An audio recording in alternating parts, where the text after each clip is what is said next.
It's all about the appearance. Let me ask this question.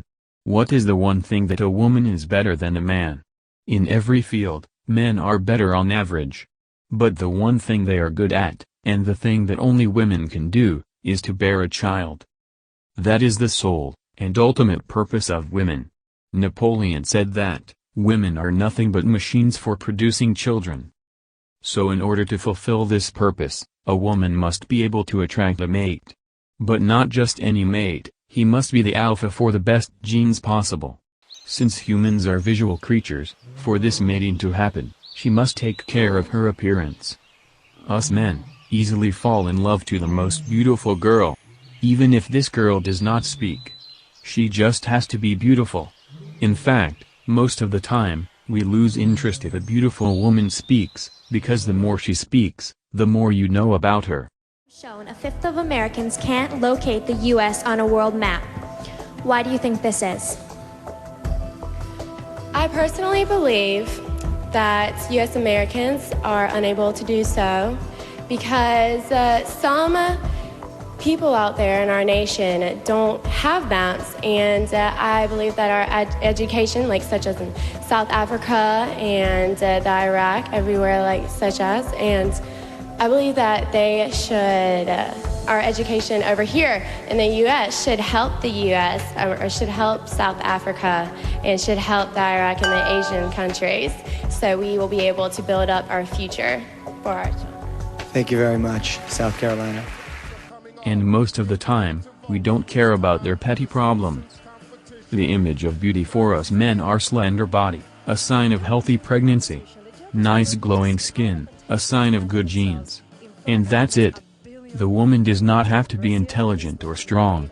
It's so easy to make a man fall in love.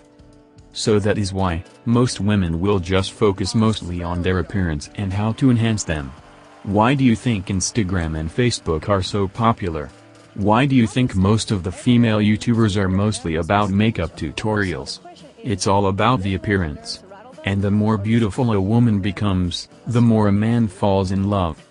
Falling in love is just a term in which a man is so attached to a woman that he will give all his resources to this woman until there is none. When a man is in love, he is under the spell of the woman to do all her bidding, consuming his resources until it is depleted. Since most women only focused on their appearance, they did not grow up to learn about discipline and hard work. Because what's the need for those virtues if you can cast a spell on a man to do the hard work for you? So when they got so comfy in their life, and get fat, they can't get themselves to lose weight. Fat women are far lower in the beauty scale in the eyes of a man. They have a very low sexual market value. That is why, we don't find them attractive. And this is a biology thing. We cannot control ourselves to make fat women beautiful in our eyes. We just can't. Now, what happens when fat women can't lose weight and because of that, can't attract a man to do his only purpose in this world, to make babies? He will resort to shaming and fat pride. They will shame fit and sexy women. And will shame men who like sexy and fit women. I think one of the prevailing things that are happening here is that what I'm hearing is this intense sort of discussion around self-hatred and when you're in a bigger body. And I wanted to ask people, like down the front there, you who's 20, is your life better? Are you happier? Is everything better now that you're slightly smaller than you were before? I mean, I think one of the things let's get an answer to the question. Are you? Absolutely. And I'm not a little bit smaller, I'm a lot smaller. And I did do research into everything. I can still have kids, and that may not have happened if I had stayed the size I was. Like, my question to you is, can you honestly say that you are 100% happy and healthy? Like, you have no medical conditions whatsoever, you have no problems at all with your health? At your weight as compared to... Can we have an answer? No. The question's been asked. What's the answer? I think it's really interesting that I feel like I need to justify my existence in this realm. No, but hang on a minute. You asked her to justify her decision. I asked her if she was happy. I didn't ask her to justify what her health issues now or if there is any. But have you got any health issues? No, I'm perfectly happy. I'd love to know, like, what do you see as healthy with eating?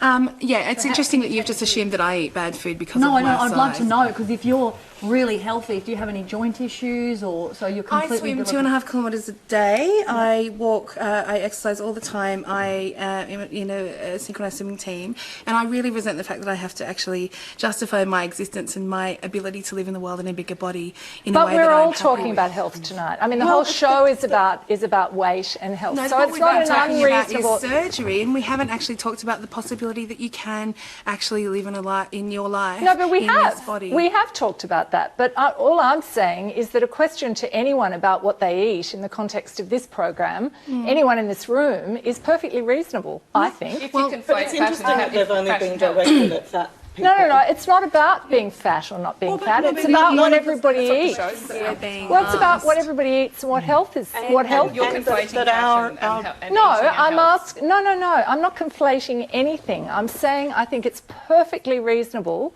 in the context of a discussion where you've got research that suggests that people who are overweight and people who are obese can be more prone to particular health problems. I think it's quite reasonable in that context when we're talking about diet, we're talking about losing weight. And they will try to elevate their sexual market value by campaigns like Fat Pride.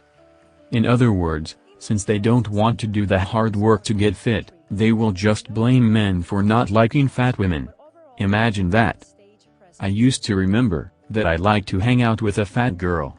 Because even though they are not attractive, they usually the ones with the good personalities. But now, fat pride is everywhere. Those fat girls are so entitled now and are also as bad in personality as those feminists. Going back to the sexy and beautiful women, they are dangerous because most men cannot control their urges. Just think that when you are in love with a beautiful woman, you will give her anything including money. That money, she will spend on more makeup, and things that will make her look beautiful. But it is also a way for her to attract a better man before she hits the wall. So your money is being used and reinvested to her appearance to get an even more better return, to get a better man. It's a biological mating strategy. Women's appearance dictates their success in life. And when you learn to ignore their appearance, their spell will not work on you. You'll be able to see, as clear as day, how women controls men when they are in love. Women hate gay men and men that go their own way. Simply because their spell does not work on them.